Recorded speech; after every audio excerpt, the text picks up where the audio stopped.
नमस्कार दोस्तों, कैसे हो आप सभी। आई होप कि आप अच्छे होंगे, आपकी पढ़ाई अच्छे से चल रही होगी। आज हम 12th के स्टूडेंट्स के लिए फिजिक्स से रिलेटेड वीडियो लेकर आए हैं। इस वीडियो में हम 7th चैप्टर प्रत्यावर्ती धारा अल्टरनेटिंग करंट से संबंधित एक महत्वपूर्ण टॉपिक लेकर आए हैं। आज का हमारा टॉपिक रहेगा एलसीआर श्रेणी परिपथ।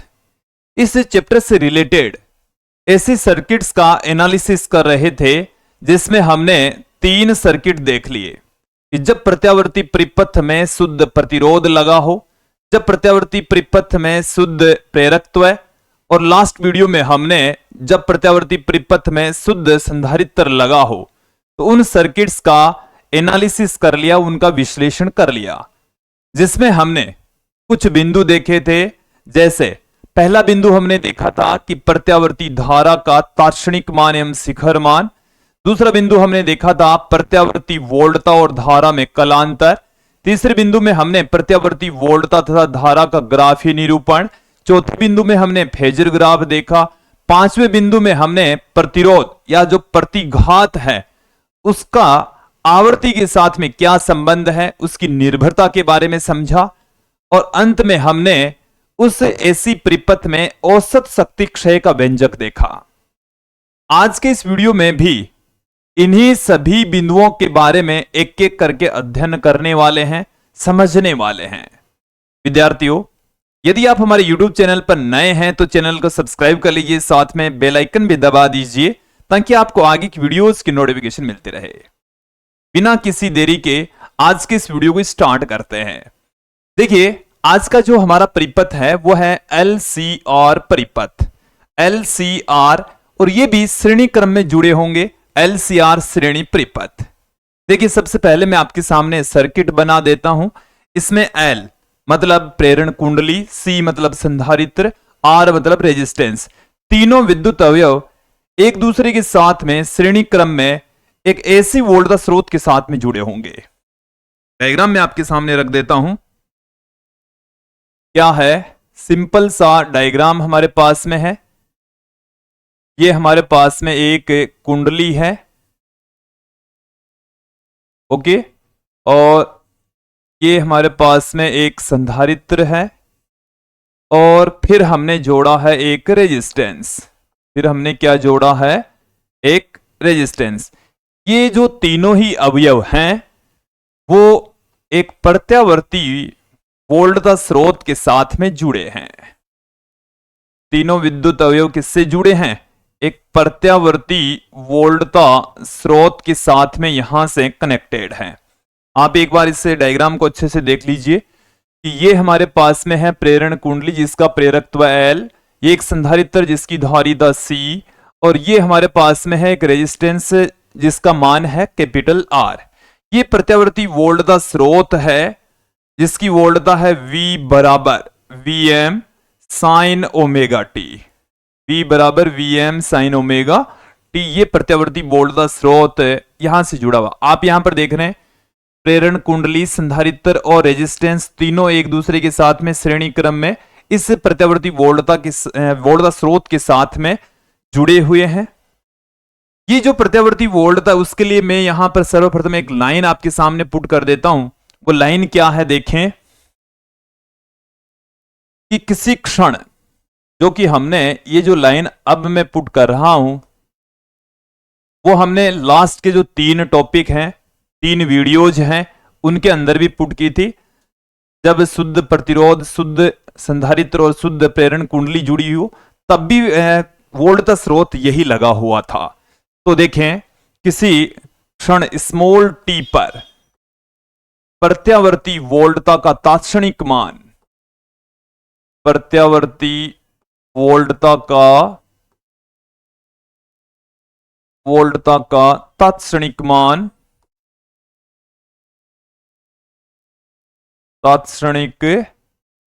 मान निम्न सूत्र के द्वारा दिया जाता है। निम्न सूत्र के द्वारा दिया जाता है। वो जो निम्न सूत्र है वो मैं आपके सामने रख देता हूं। दिया जाता है। फॉर्मूला हमारे पास में है V बराबर Vm साइन ओमेगा टी। आप यहां पर ध्यान दें, ये जो Vm है इसको हम कहते हैं AC वोल्टता का शिखर मान, AC वोल्टता का शिखर मान या अधिकतम मान, AC वोल्टता का शिखर मान या अधिकतम मान हमारे पास में होगा। ठीक है, इसके अलावा यहां पर आप जो ओमेगा देख पा रहे हैं ये होता है कोणीय आवर्ती, कोणीय आवर्ती, और कोणीय आवर्ती जिसको हम ओमेगा लिख रहे हैं जो कि 2 पाई अपॉन में टी के बराबर होती है, जिसे हम 2 पाई एफ के बराबर भी लिख सकते हैं। ये जो आप टी देख रहे हैं ये प्रत्यावर्ती वोल्टता का आवर्तकाल है, प्रत्यावर्ती वोल्टता का क्या है, आवर्तकाल है। और ये जो एफ आप देख रहे हैं ये प्रत्यावर्ती वोल्टता की आवर्ती है, प्रत्यावर्ती वोल्टता की क्या है, आवर्ती है। ओके, तो यहां तक आपको क्लियर हो जाना चाहिए, समझ आ जाना चाहिए कि हमारे पास में एक ऐसी परिपथ है जिसमें प्रेरण कुंडली, संधारित्र और रेजिस्टेंस श्रेणी क्रम में एक प्रत्यावर्ती वोल्टता स्रोत V बराबर Vm साइन ओमेगा टी से कनेक्टेड है। अब यहां पर इसमें हम पहला बिंदु लेंगे कि जब प्रत्यावर्ती परिपथ में जो प्रत्यावर्ती धारा है उसका तात्क्षणिक मान, शिखर मान क्या होंगे। अगले पेज की ओर बढ़ता हूं।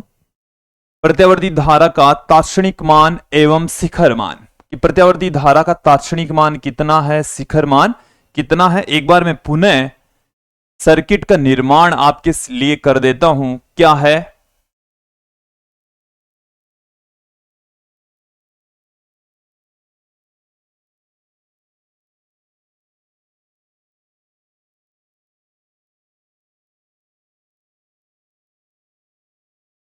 आप यहां पर ध्यान देंगे, ये तो है प्रत्यावर्ती वोल्टता स्रोत, ये हमारे पास में है प्रेरण कुंडली, ये है संधारित्र और ये है रेजिस्टेंस। ये क्या है, रेजिस्टेंस है। कुंडली का प्रेरकत्व L, संधारित्र की धारिता C और रेजिस्टेंस का मान है कैपिटल R। ये हमने पुनः इस पेज के हिसाब से ये सर्किट का निर्माण कर लिया है। ठीक है, अब यहां पर आप समझें कि ये जो वोल्टेज यहां पर हमने लगाया है इसका शिखर मान है, अधिकतम मान है Vm। अधिकतम मान क्या है, ये मैक्सिमम वैल्यू है जो आपने लगाई उसका अधिकतम मान है। ओके, जब हम ये मानकर चलें कि अधिकतम मान वाली स्थिति में, तो इसके ऊपर जो अधिकतम मान वाली स्थिति होती है तो उस कंडीशन में इसके ऊपर जो वोल्टेज ड्रॉप होते हैं वो है VML, इसके ऊपर जो वोल्टेज ड्रॉप होते हैं वो है VMC, और रेजिस्टेंस के ऊपर जो वोल्टेज ड्रॉप होता है वो है VMR। वो ये सब कुछ मैं अधिकतम वाली कंडीशन में ले रहा हूं, अधिकतम वाली कंडीशन में धारा भी अधिकतम बहेगी। ठीक है, कौन सी स्थिति लेकर चल रहा हूं, मैक्सिमम वाली कंडीशन लेकर चल रहा हूं। ओके, अब यहां पर आप देखें, मैं आपको एक एक करके समझाता हूं कि हमारे पास में ये मैंने एक फेजर ग्राफ लिया है कि जब प्रतिरोध लगा होता है, जब प्रतिरोध लगा होता है, मैं यहां पर एक बार फेजर ग्राफ बना रहा हूं। 3 फेजर ग्राफ मैंने यहां पर दिखाए आपको, और ये सारे के सारे वोल्टेज के लिए मैंने ओमेगा टी एंगल के ऊपर वोल्टेज का अधिकतम मान Vm दिखा दिया है। अब आप यहां पर ध्यान देंगे कि जो धारा होती है जब रेजिस्टेंस जुड़ा हो, क्या जुड़ा हो, R जुड़ा हो, R जुड़ा हो, तो उस कंडीशन में Vm और Im एक ही दिशा में होंगे ओमेगा टी एंगल पर। कितने एंगल पर, Vm, और जब L जुड़ा हो मतलब कुंडली जुड़ी हो, तो उस स्थिति के अंदर हमने ये देखा था, जो धारा थी वो π/2 कोण पीछे थी, और यह है Vm, और जब C जुड़ा हो तब जो धारा है वो π/2 कोण आगे थी। धारा क्या थी, π/2 कोण आगे थी। ये देखा हमने। ओके, ये तो हमने देख लिया। अब यहां से हमने एक एक चीजें और देखी कि जब रेजिस्टेंस जुड़ा होता है तब वोल्टेज का जो अधिकतम मान है वी एम आर से मैं पुट कर रहा हूं आई एम इंटू आर से लिख रहे हैं, आई एम इंटू आर। जब एल जुड़ा होता है तब वोल्टेज के अधिकतम मान को देखो यहां पर तो मैं लगा देता हूं V M R, V M L और वी एम सी, ये मैंने अलग अलग लगा दिया। देखो अच्छे से समझ लो, अच्छा टॉपिक है और यहां से जो भी डाउट है वो मैं आपको एक एक करके सारी चीजें क्लियर करवाने वाला हूं। फिर भी कोई डाउट हो, कोई समस्या हो तो आप कमेंट करके जरूर बताएं। वी एम एल जब कुंडली जुड़ी है तब अधिकतम मान होगा I M into X L, I M into X L. जब संधारित्र जुड़ा है तो उस स्थिति के अंदर अधिकतम मान होगा I M into X C, I M into X C के बराबर होगा। ये हमने यहां पर देख लिया है, समझ लिया है। अब विद्यार्थियों क्या है, हमें फाइंड आउट करना है प्रत्यावर्ती वोल्टता। प्रत्यावर्ती वोल्टता के जरिए प्रत्यावर्ती धारा का तात्क्षणिक मान और शिखर मान। सबसे पहले मैं बात करूंगा कि जो तात्क्षणिक मान है वो किस तरीके से लिखा जाएगा। तात्क्षणिक मान के लिए मैं यहां पर क्या करता हूं, एक फेजर ग्राफ का निर्माण करता हूं। काय का निर्माण करूंगा, फेजर ग्राफ का निर्माण करूंगा और इसी की सहायता से निर्माण करूंगा, इसी के जरिए ही निर्माण करने वाला हूं। यहां तक आपको यदि समझ में आ जाता है तो फिर कोई दिक्कत नहीं है, फिर कोई इश्यू नहीं है। एक बार मैं इन सभी ये जो सर्किट है हमारे पास में, इस सर्किट को यहां से हटा देता हूं और फेजर ग्राफ बना रहा हूं मैं। इस टॉपिक को समझने के लिए हमें एक फेजर ग्राफ की आवश्यकता होगी। आप इसे देख लीजिए कैसे मैं यहां पर निर्मित करने जा रहा हूं। सबसे पहले मैं निर्मित करने जा रहा हूं V M R, V M R ये हमारे पास में है वी एम आर। जिधर वी एम आर होता है उसी डायरेक्शन में ही धारा होती है आई एम। ये आपको यहां से दिखाई दे रहा है, जिधर वी एम आर होता है उधर ही क्या होती है, धारा आई एम। ठीक है, अब आप ध्यान दें, जब शुद्ध प्रेरकत्व जुड़ा होता है तो धारा से 90 डिग्री कोण आगे, धारा से 90 डिग्री कोण आगे होता वीएमएल। तो ये हमारे पास में धारा आ गई है और वीएमएल इससे कितने कोण आगे हैं, 90 डिग्री के कोण पर आगे है, 90 डिग्री कोण पर आगे है वीएमएल। क्या है, वीएमएल। और वीएमसी है वो धारा से 90 डिग्री कोण पीछे है। वीएमसी क्या है, जब शुद्ध संधारित्र लगा हो तब संधारित्र पर वोल्टेज ड्रॉप है, अधिकतम वोल्टेज ड्रॉप, और जो कि धारा से π/2 कोण पीछे होता है या धारा इससे 90 डिग्री कोण आगे होती है। तो धारा तो हमने फिक्स कर ली क्योंकि वीएमआर की डायरेक्शन में ही धारा होती है और इससे 90 डिग्री कोण पीछे होता है वीएमएल, सॉरी वीएमसी, वीएमसी ये हमारे पास में आ गया है। अब आप यहां पर ध्यान देंगे कि ये जो VML और VMC हैं दोनों एक दूसरे की विपरीत दिशा में हैं। देखो ये है इनका सदिश निरूपण, फेजर ग्राफ सदिश निरूपण ही होता है। अब ये दोनों एक दूसरे से 180 डिग्री के कोण पर है, अपोजिट डायरेक्शन में है। दोनों में से किसी एक की वैल्यू ज्यादा होगी, एक की वैल्यू कम होगी। मैं यहां पर कंसीडर कर लेता हूं और आपको मैंने इस डायग्राम में दिखाया भी है कि VML है वो बड़ा है और VMC है वो क्या है, छोटा है। VMC क्या है, छोटा। तो इस पूरी वैल्यू VML में से ये घटा देंगे तो ये इतनी कम कर देंगे तो अपने पास में यहां तक मान रह जाएगा, यहां तक मान रह गया है। ये हमारे पास में क्या आ चुका है, ये इन दोनों का अंतर आ चुका है। ये आ गया है VML minus VMC, VML minus VMC हमारे पास में आ चुका है। अब दो ही सदिश बचे हैं, एक ये वाला सदिश और एक ये वाला सदिश, और इन दोनों का परिणामी अब हम यहां से ज्ञात करते हैं। तो देखो दो सदिश जब एक दूसरे के साथ में 90 डिग्री का कोण बनाए हुए हैं तो यहां पर इनका परिणामी ज्ञात करने के लिए हम चतुर्भुज सदिश नियम का प्रयोग करेंगे। किसका प्रयोग करने वाले हैं? चतुर्भुज सदिश नियम का यहां पर हम प्रयोग करेंगे। तो यहां से मैंने इस VMR के समांतर एक VMR और बना लिया, इस VML माइनस VMC के समांतर एक और सदिश खींच लिया। अब इन दोनों का परिणाम इस विकीर्ण के बराबर होगा, इस विकीर्ण के बराबर होगा। तो इस विकीर्ण का निर्माण मैं यहां पर कर लेता हूं। ये मैं यहां पर विकीर्ण का निर्माण कर लेता हूं। ये हमारे पास में आ गया इन दोनों का परिणामी, और हमने शुरू में ही लिया है कि वोल्टेज का जो अधिकतम मान है वो Vm है। वोल्टेज का अधिकतम मान कितना है? Vm, जो कि हमने दिखा दिया है। ठीक है, इन सब का परिणामी ये है। ये यदि सर्किट आपको यहां तक क्लियर हो गया है तो आगे कोई दिक्कत नहीं होगी। इससे सर्किट मतलब ये जो फेजर ग्राफ है वो आपको समझ में आ जाना चाहिए। मैंने इन सब की सहायता से बनाया है। अब इनको हटा देता हूं। अब इनको क्या कर देता हूं, मैं यहां से हटा देता हूं। ये समझने के लिए थे। इसके लिए थे? केवल समझने के हिसाब से। ठीक है, अब विद्यार्थियों इस डायग्राम की सहायता से, फेजर ग्राफ की सहायता से हम प्रत्यावर्ती धारा का पहले तात्क्षणिक मान पुट करेंगे। डायग्राम की सहायता से क्या करने वाला हूं, देखो ये जो Vm है वो तो ओमेगा टी एंगल पर होता है। ये वाला एंगल में कंसीडर कर लेता हूं भाई फाई है। तो धारा है वो वोल्टेज से फाई कोण पीछे है। वोल्टेज तो ये रह गया भाई, ये बाकी की जो वोल्टेज है वो तो अलग अलग है। ये VMR का मतलब है जब सिर्फ रेजिस्टेंस जुड़ा हो, VML का मतलब सिर्फ कुंडली जुड़ी हो, VMC का मतलब सिर्फ संधारित्र जुड़ा हो। अब जब तीनों जुड़े हैं तब वोल्टेज है VMR, और तब तीनों जुड़े हैं तब धारा है IM।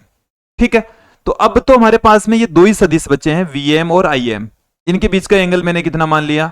फाई मान लिया। VM का एंगल कलाकोण होता है ओमेगा टी, तो इसका कलाकोण क्या हो जाएगा? ओमेगा टी, तो यहां तक हो गया minus phi, omega T minus phi. तो प्रत्यावर्ती, देखो ध्यान देना, महत्वपूर्ण लाइन में आपके सामने पुट कर रहा हूं। AC धारा का तात्क्षणिक मान, धारा का तात्क्षणिक मान, तात्क्षणिक मान, ऐसी धारा का तात्क्षणिक मान तो क्या होगा? I बराबर IM sine omega T minus phi, sine omega T minus phi. आप यहां पर देख रहे हैं ये जो IM है ये है AC धारा का शिखर मान, AC धारा का ये शिखर मान है, मतलब अधिकतम वैल्यू है, मैक्सिमम मान है। ये जो फाई है ये कलांतर है। फाई क्या है अभी मैं आपको और भी बता दूंगा भाई, फाई कलांतर ही है। और ये तात्क्षणिक मान तो है, लेकिन हमें इसके बारे में देखिए IM और फाई दोनों की वैल्यू नहीं पता। तो सबसे पहले तो हम इस IM की वैल्यू याद करेंगे। इस प्रत्यावर्ती धारा का तात्क्षणिक मान यह है, मैंने लिख दिया फॉर्मूला, बट IM फाई दोनों का नहीं पता। इसकी वैल्यू फाइंड आउट करेंगे इस डायग्राम की सहायता से, इसी चित्र की सहायता से। तो चित्र की सहायता से आप देखें कि हमारे पास में ये एक ट्राइंगल है। इस ट्राइंगल के अंदर ये वाली जो भुजा है इसका मान है VML माइनस VMC, और ये वाली भुजा है वो VMR, और ये वाली जो भुजा है वो है VM। तो एक त्रिभुज बन गया है, समकोण त्रिभुज बन गया है, और उस समकोण त्रिभुज का कर्ण है VM, लंब है VML माइनस VMC, और आधार हमारे पास में है VMR। ठीक है, तो चित्र से हम पाइथागोरस प्रमेय यहां पर लगाने जा रहे हैं। क्या लगाने जा रहे हैं? पाइथागोरस प्रमेय यहां पर लगाएंगे। तो देखिए पाइथागोरस प्रमेय के अकॉर्डिंग VM कर्ण बराबर होता है, क्या होता है? आधार का स्क्वायर, तो VMR का स्क्वायर प्लस लंब का स्क्वायर, जो कि क्या है? VML माइनस VMC का स्क्वायर, का स्क्वायर। यहां से VMR, VML और VMC इन तीनों की वैल्यू यहां से, इसको मैं दे देता हूं इक्वेशन नंबर 2, समीकरण 2 दे देता हूं। इसे मैं दे देता हूं समीकरण 3। समीकरण 1 हमने वोल्टेज वाली वैल्यू को दे रखी है। ठीक है, दी नहीं है तो दे देना आप। तो यहां पर VM बराबर क्या आ गया हमारे पास में? देखिए वी एम आर का मान कितना है, I M into R, I M into R, तो आई एम का स्क्वेयर आर का स्क्वेयर, फिर प्लस में V M L, V M L का मान है, वी एम एल का मान है हमारे पास में आई एम इंटू अक्सल, फिर माइनस में वी एम सी का मान है I M into X C का स्क्वेयर, का स्क्वेयर। यहां से हम आई एम कॉमन ले लेते हैं, यहां से हम क्या ले लेते हैं, आई एम कॉमन ले लेते हैं, तो वी एम बराबर, देखो ध्यान देना आप लोग, आई एम यहां से कॉमन लेंगे इन दोनों पदों में से, तो आई एम कॉमन आया, और इस ब्रैकेट से जैसे ही बाहर निकलेगा, यहां से कॉमन आ गया, और जैसे ही इस ब्रैकेट से ये बाहर निकलेगा तो इसका स्क्वायर होगा, तो आई एम का स्क्वायर आ गया, आई एम का स्क्वायर मैंने इन दोनों पदों में से कॉमन ले लिया, तो आई एम का स्क्वायर फिर उसका रूट होगा, तो आई एम आ गया, क्या आ गया, आई एम। यदि आपको फिर भी अभी तक नहीं समझ आया तो मैं अगले पेज पर ले चलता हूं, आपको थोड़ा बेहतर तरीके से समझ में आ सके। मैंने ये लिखा है वी एम बराबर अंडरवुड में वी एम आर का square plus V M L का square minus V M C का स्क्वेयर। ओके, अब इन सब में वैल्यू पुट कर देते हैं। वी एम आर का जो मान है वो हमारे पास में क्या है, देखें, I M into R, I M into R, फिर प्लस में वी एम एल का जो मान है, यहां स्क्वेयर नहीं आएगा विद्यार्थियों, यहां स्क्वेयर नहीं आएगा, ठीक है। तो वी एम एल का मान है I M into X L, V M C का मान है आई एम इंटू अक्स सी। सबकी वैल्यू में एक एक करके पुट कर रहा हूं, और दौड़ नहीं लगा रहे, भाग नहीं रहे, क्योंकि बच्चों को समझ में आना आवश्यक है। वी एम, क्योंकि हमारे से बायोलॉजी के स्टूडेंट्स भी जुड़े हुए हैं, कैलकुलेशन में उनको थोड़ी सी क्या है, दिमाग में बैठा हुआ है कि भाई अपन को कम आता है। देखो यहां से मैंने I am square R square लिख दिया, फिर अब देखो यहां से बच्चों अच्छे से समझ लो कि आई एम यहां से, आई एम यहां से कॉमन लेंगे, और इस ब्रैकेट से जैसे ही बाहर निकलेंगे तो ये इसका स्क्वायर हो जाएगा, तो आई एम का स्क्वायर आएगा यहां पर, आई एम स्क्वायर, अंदर ब्रैकेट में क्या रह गया, अक्सल माइनस अक्स सी, अक्सल माइनस अक्स सी, उसका स्क्वायर। अब इन दोनों में से हम यहां पर, दोनों में से हम आई एम का स्क्वायर कॉमन ले लेंगे, अंडरवुड करेंगे तो आई एम रह जाएगा, क्या रह जाएगा, आई एम रह जाएगा। यहां अपने पास में रह गया है R square plus X L minus X C का होल स्क्वेयर, ये अपने पास में रह गया। अपन को चाहिए आई एम, अपन को क्या चाहिए, आई एम, तो आई एम बराबर आ गया है वी एम पटेवा, पट्टे में क्या आया है, अंडरवुड में R square plus X L minus X C का होल स्क्वेयर, यह आ गया अपने पास में, यह आ गया है प्रत्यावर्ती धारा का शिखर मान अधिकतम मान। देखिए प्रत्यावर्ती धारा का जो तात्क्षणिक मान लिखा मैंने, उस तात्क्षणिक मान के अंदर आई एम और फाई दोनों का नहीं पता, लेकिन फाई अभी निकालेंगे, आई एम हमने निकाल लिया है, आई एम हमने निकाल लिया है विद्यार्थियों। इस फॉर्म में लिखेंगे, इसको थोड़ा सा और सिंपल फॉर्म में इस तरीके से लिख सकते हैं, आई एम बराबर होता है वी एम बट्टे में जेड, वी एम बट्टे में जेड, इस जेड को हम कहते हैं प्रतिबाधा, एलसीआर परिपथ की प्रतिबाधा कहलाती है, ये परिपथ की प्रतिबाधा इसको हम कहते हैं, एलसीआर परिपथ की प्रतिबाधा इसको हम कहेंगे। आई एम बराबर वी एम बटे वा जेड, जहां जेड है इस सर्किट की प्रतिबाधा है, ठीक है। तो देखिए विद्यार्थियों, हमने आपको यह बताया है, एक बार आप अच्छे से समझ लें।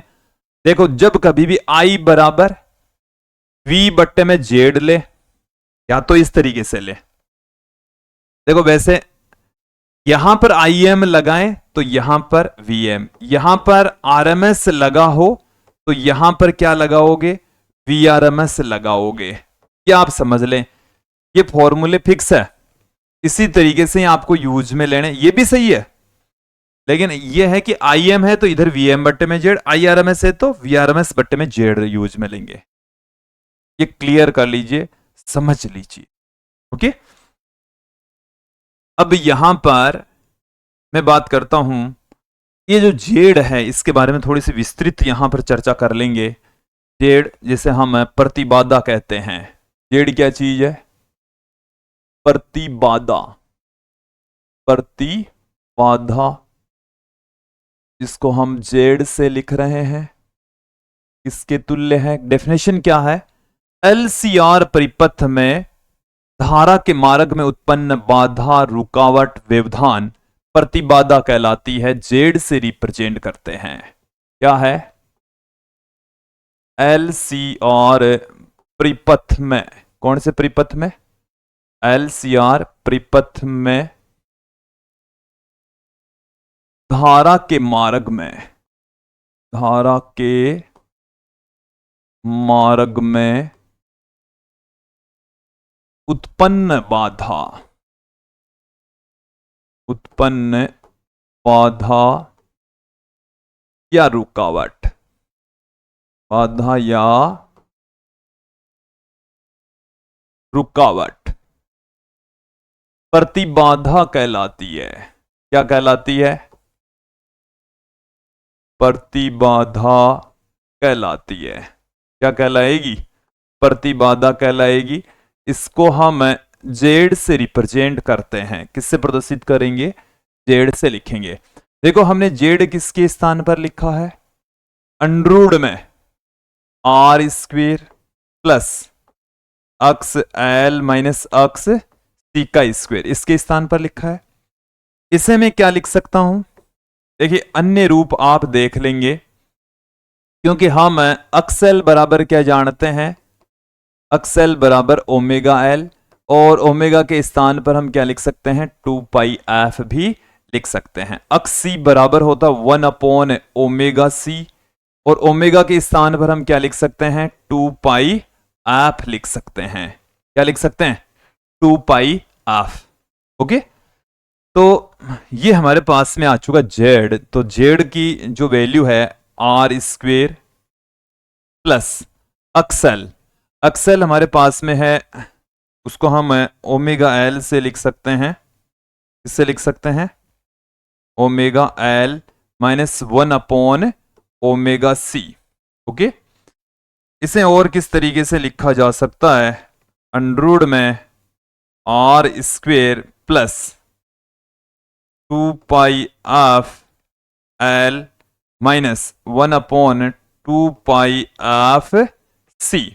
इस तरीके से इसको पुट किया जा सकता है, इस तरीके से इसको लिखा जा सकता है। यह आपको समझ आ जाना चाहिए। ये हमने अलग अलग रूप लिखे हैं, प्रतिबाधा को इस तरीके से पुट कर सकते हैं। आगे चलकर मैं एक ग्राफ यहां पर आपके सामने बनाने वाला हूं, तो उस ग्राफ में भी इसको हम थोड़ा सा बेहतर तरीके से समझेंगे कि आवर्ती पर जो प्रतिबाधा है वो किस तरीके से डिपेंड करती है।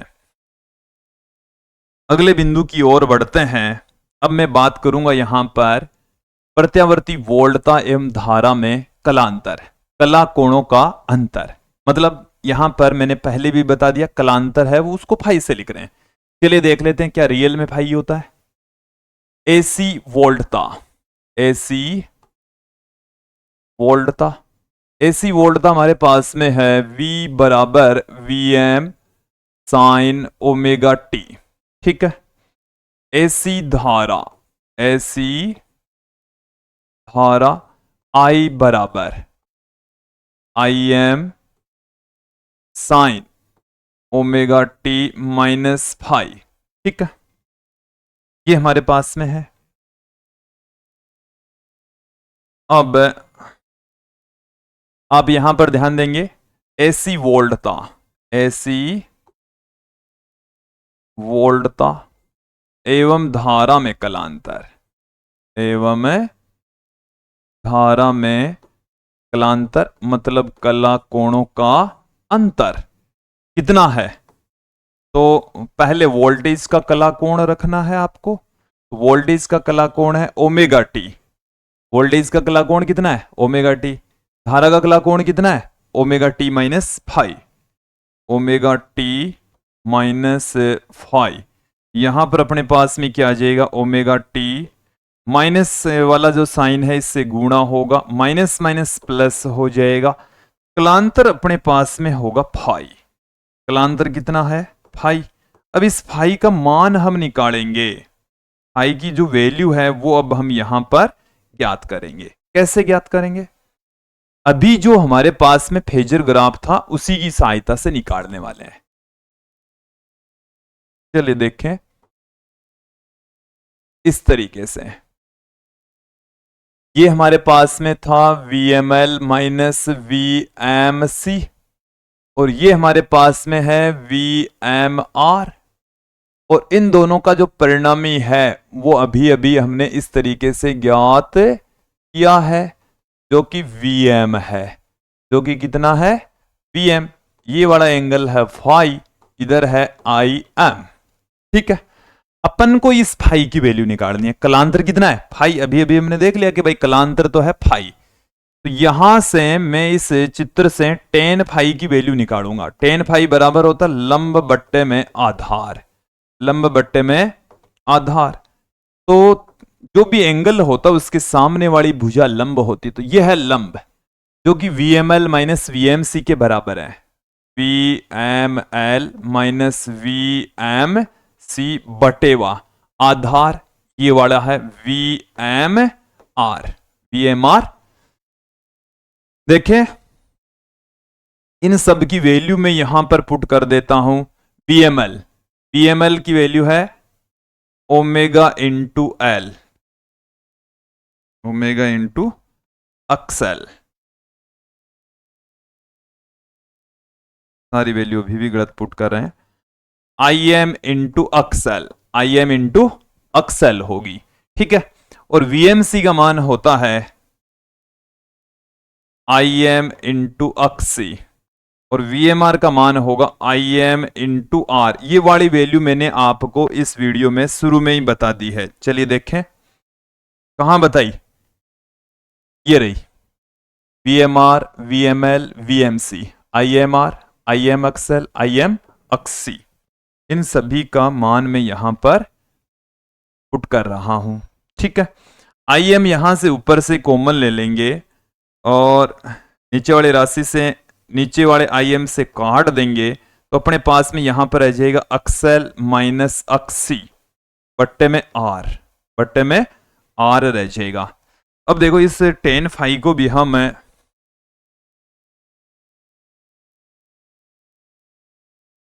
टेन फाई बराबर अपने पास में क्या आया है अच्छे से देख लीजिए। टेन फाई बराबर अपने पास में आ गया है अक्स L माइनस अक्स C बटेवा R, ये आया है। ठीक है, अब इसको मैं और भी रूपों में लिख सकता हूं। देखो पहले मैं फाई बराबर लिख लेता हूं। फाई बराबर दोनों तरफ टेन इनवर्स लेंगे। दोनों तरफ क्या लेंगे टेन इनवर्स, इधर लिखेंगे टेन इनवर्स इधर लिखेंगे तो टेन इनवर्स से टेन कैंसिल, इधर फाई रह जाएगा, इधर टेन इनवर्स। एक प्रतिलोमीय फलन होता है जो हमारे बायोलॉजी के स्टूडेंट्स के ज्यादा यूज नहीं आता। आपको मोटा मोटा यही समझना है कि ये एक प्रतिलोमीय फलन है, टेन इनवर्स के रूप में है। ये ज्यादा बेटर तरीका है आपके समझने के लिए। टेन फाई बराबर दिस। ठीक है, ओके। अब ये हमारे पास में कलांतर का सूत्र आ चुका है। अब यहां पर हम अक्सल और अक्सी की वैल्यू भी यहां पर पुट कर देते हैं तो हमारे पास में फाई का एक अन्य रूप आ जाएगा tan inverse omega L minus 1 upon omega C बट्टे में आर। ये हमारे पास में आ चुका। इसे हम इस रूप में भी लिख सकते हैं फाई बराबर tan inverse 2 pi F L minus 1 upon 2 pi F C बटेवा आर। इस रूप में भी इसको हम लिख सकते हैं, पुट कर सकते हैं। तो ये अलग अलग रूप आ गए हमारे पास में। कलांतर का सूत्र आ चुका है, काय का सूत्र आ गया है, कलांतर का। अब हम यहां से थोड़ा सा आगे बढ़ते हैं। हमने प्रत्यावर्ती धारा का तात्क्षणिक मान, जिसमें शिखर मान भी देख लिया और कलांतर भी देख लिया। अब हमारे पास में है प्रत्यावर्ती वोल्टता और धारा का समय के साथ में ग्राफीय निरूपण। ग्राफ हमारे पास में देखो कैसे होंगे। यहां से हमारे पास में वोल्टेज का फॉर्मूला है V बराबर VM साइन ओमेगा टी, और धारा का फॉर्मूला हमारे पास में है I बराबर IM sine omega T minus phi, omega T minus phi.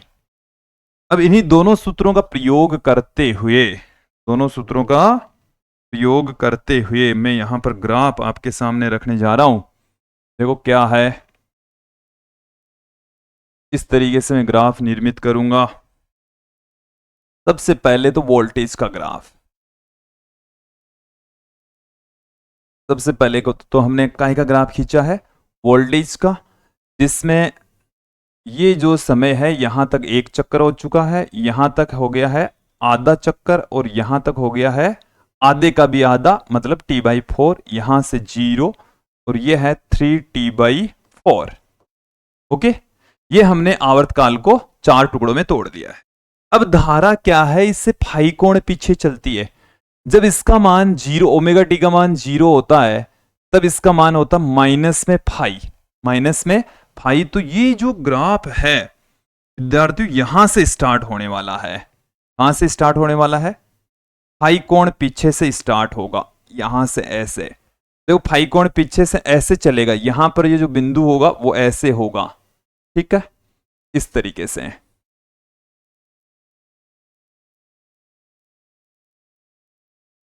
ऐसे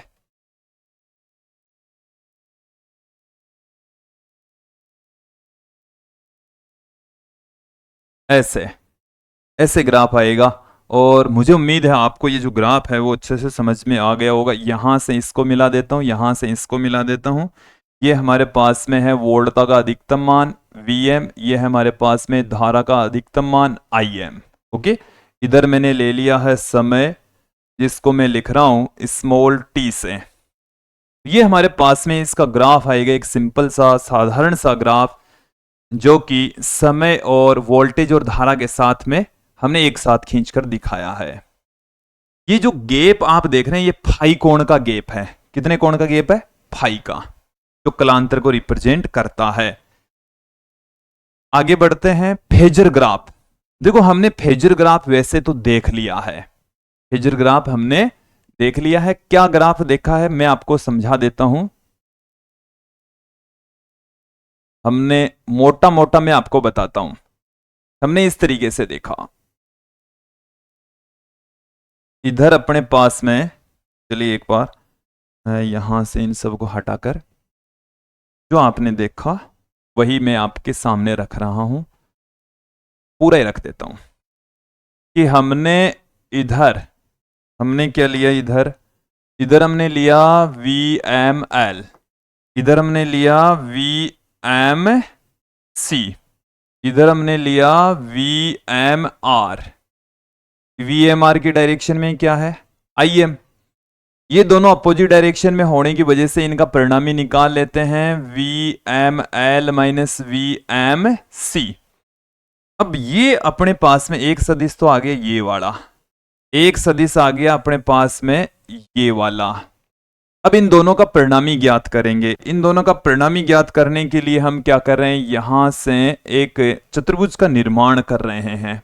मैं जो बोल रहा हूं वो आप सुनते जाइए, क्योंकि मैंने ये पहले ही बता दिया है, ये हमने आपको पहले ही करवा दिया है। ये है VM, और यहां से ये हमारे पास में जो एंगल है ये है फाई, ये आ गया अपने पास में। ये आपको समझ आ जाना चाहिए, क्लियर हो जाना चाहिए, ये हमने आपको बता दिया है, ठीक है। अब मैं क्या करने वाला हूं, इसमें हमने ओमेगा टी एंगल नहीं दिखाया। कौन सा एंगल नहीं दिखाया, omega T. Omega T angle दिखाने के लिए हम इसको थोड़ा सा, इसको क्या कर लेते हैं, थोड़ा सा क्या कर लेंगे, थोड़ा सा इसको घुमाएंगे। देखो मैंने यहां पर क्या कर लिया, सेम डायग्राम दोबारा बना लिया। और इस डायग्राम को आप देखें, मैं इस डायग्राम को इस तरीके से घुमा रहा हूं। अभी आपको क्यों घुमा रहा हूं इसका भी थोड़ा आपको आइडिया हो जाएगा।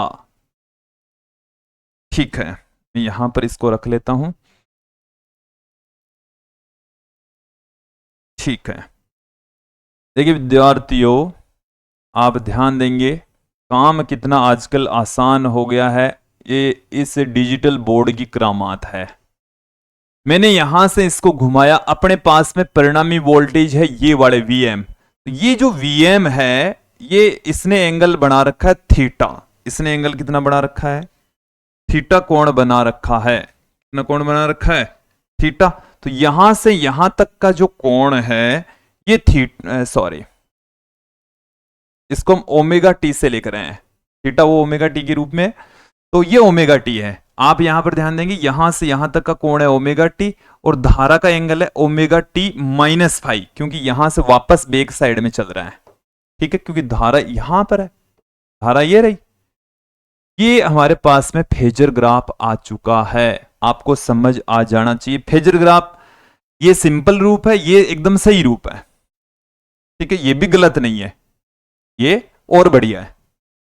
इसमें ओमेगा टी भी हमने दिखा दिया है। ठीक है, अब आगे बढ़ते हैं। अब मैं यहां पर बात करूंगा प्रतिबाधा की आवृत्ति पर निर्भरता। जब शुद्ध प्रतिरोध लगा हो, शुद्ध प्रतिरोध में आपको थोड़ा सा याद दिलाता हूं, क्योंकि याद दिलाना पड़ेगा यहां पर। शुद्ध प्रतिरोध के लिए हमने ग्राफ खींचा था। क्या खींचा था, आप ध्यान देंगे कैसा ग्राफ खींचा था, कि हमारे पास में जो रेजिस्टेंस है वो आवृत्ति के साथ में चेंज नहीं हो रहा था। रेजिस्टेंस आवृत्ति के साथ में नहीं बदल रहा था। फिर अपने पास में है शुद्ध प्रेरकत्व है, शुद्ध प्रेरकत्व है। शुद्ध प्रेरकत्व में अक्सेल है वो एफ के डायरेक्टली प्रोपोर्शनल था, डायरेक्टली प्रोपोर्शनल था। डायरेक्टली प्रोपोर्शनल था तो अपने पास में इस टाइप का ग्राफ था। एक्स एल इधर है, एफ इधर है, ऐसा ग्राफ था। ठीक है, फिर हमारे पास में है शुद्ध संधारित्र। शुद्ध संधारित्र, शुद्ध संधारित्र के अंदर क्या होगा, शुद्ध संधारित्र के लिए ये जो ग्राफ है वो कैसा होगा, आप यहां पर ध्यान दें। हमारे पास में ये है अक्स सी, ये है एफ, और यहां पर जो ग्राफ है वो इस टाइप का ग्राफ था। अब यहां पर तो ये अलग अलग दिखाए हमने, बट यहां तो ये तीनों एक साथ लगे हुए हैं। तीनों क्या है, एक साथ मौजूद हैं। तो उस स्थिति के अंदर जो ग्राफ है वो हम कैसे निर्मित करें, वो एक बार देख ले। मैं तीनों को एक साथ निर्मित करूंगा यहां पर, कैसे आप देखें।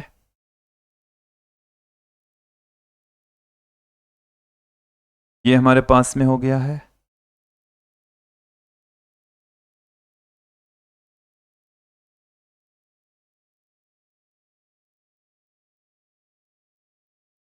एक और रह गया हमारे पास में,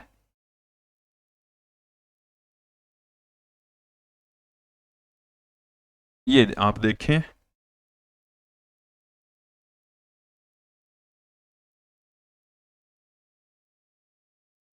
देखो विद्यार्थियों, ये तो है आर जुड़ा हो तब, ये अक्स सी जुड़ा हो तब, और ये अक्स एल जुड़ा हो तब। मतलब रेजिस्टेंस के लिए, प्रेरकत्व के लिए और संधारित्र के लिए। अब यहां तो अपने पास में तीनों जुड़े हुए हैं, तब जाकर दो धारा के मार्ग में बाधा उत्पन्न होती, उसको हम जेड से लिख रहे हैं। तो ये जो ग्राफ है वो विद्यार्थियों इस टाइप का ग्राफ हमें प्राप्त होता है। ऐसा आप देख ले, में इस टाइप का ग्राफ हमें प्राप्त होगा। ये जेड वाला तो ये है, ये जो ग्राफ आप देख रहे हैं ना, ये जेड के लिए, ये बिल्कुल यहां पर आ जाता है। इस स्थिति के अंदर कहां पर आ जाएगा, इस जगह पर टच है, मैंने इनको मिक्स न हो इसलिए थोड़ा सा अलग दिखाया है।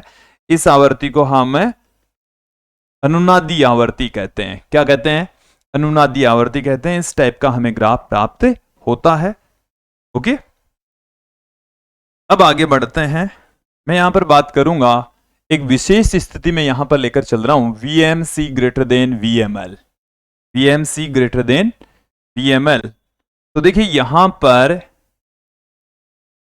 अब की बार हमारे पास में जो कंडीशन है वो थोड़ी सी अलग है। कंडीशन थोड़ी सी अलग कैसे है कि यहां पर ये वाली जो वैल्यू है वो हमारे पास में है VML, और ये वाली जो वैल्यू होती है जिसको हम लिख रहे हैं VMC से, और VMC है वो बड़ा है, VML छोटा है, ये इधर VMR है, इधर VMR है। तो देखो इन दोनों का परिणामी निकलेगा, इस वाली राशि का और इस वाली राशि का परिणामी निकलेगा। दोनों एक दूसरे की विपरीत दिशा में है, तो इनका परिणामी कैसे निकालें? अपोजिट डायरेक्शन में है। अपोजिट डायरेक्शन में होने की वजह से इनका परिणामी में यहां पर देखिए इस तरीके से है, इनका परिणामी इतना ही रह जाएगा, VMC माइनस VML। VML ये हमारे पास में रह गया।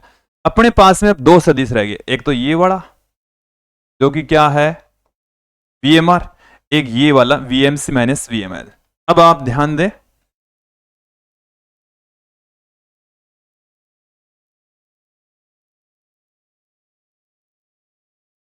इन दोनों का परिणामी अपने पास में ये हो जाएगा जो कि VM है, और VM IM इधर ही होगा। यहां पर अपने पास में एंगल है ये फाई, ये अपने पास में आ चुका है। ये फेजर ग्राफ आ गया है, और इस फेजर ग्राफ की सहायता से अब की बार देखो धारा का तात्क्षणिक मान में लैंग्वेज ज्यादा पुट नहीं कर रहा। धारा का जो तात्क्षणिक मान है वो इस तरीके से लिखा जाएगा, IM sine omega T plus phi, क्योंकि अब धारा है वो वोल्टेज से आगे, धारा वोल्टेज ये है, धारा इस डायरेक्शन में, तो इससे फाई कोण आगे। अब की बार देखो LCR परिपथ में ये कोई फिक्स नहीं है कि ओमेगा टी माइनस फाई हो, ओमेगा टी प्लस फाई भी हो सकता है। कब होता है ये मैंने क्लियर कर दिया। एक चीज और, इसमें IM क्या होगा? IM तो वही होगा VM बट्टे में Z भी वही होगा। क्या होगा? अंडरूट में R स्क्वेयर प्लस अक्स L, इसमें अक्स C भी कर सकते हैं, अक्स C माइनस अक्स L, क्योंकि अक्स C यहां पर बड़ा होगा। इस तरीके से हम लिख सकते हैं। फाई का जो एंगल है, कलांतर है, उसको भी आप इस तरीके से लिख सकते हैं, टेन इनवर्स अक्स C माइनस अक्स L बटेवा R, इस तरीके से पुट कर देंगे। ओके, तो ये राशियां इस तरीके से थोड़ी सी चेंज हो जाएगी। अक्स C वाले पद पहले आएगा और अक्स L वाला माइनस में बाद में आएगा। एक और कंडीशन हम लेकर चल रहे हैं, ये हमारी अंतिम कंडीशन है। वीडियो अंतिम दौर में पहुंच चुका है। अक्स L और अक्स C दोनों बराबर हो, अक्स L और अक्स C दोनों बराबर हो, तो अपने पास में देखिए कुछ राशियां चेंज होगी। कुछ राशियां जैसे एक तो Z का मान हमारे पास में है R स्क्वेयर प्लस अक्स L माइनस अक्स C का स्क्वेयर। तो यहां से ये जब दोनों बराबर होगी तो ये वाला जो ब्रैकेट है वो 0 हो जाएगा। R स्क्वेयर का अंडररूट प्लस 0 आ जाएगा। तो R स्क्वेयर का अंडररूट करोगे तो क्या आ जाएगा? तो इस स्थिति के अंदर Z जो प्रतिबाधा है वो प्रतिरोध के बराबर होगी। किसके बराबर होगी? प्रतिरोध के बराबर। एक अपने पास में है फाई, जो कि क्या है?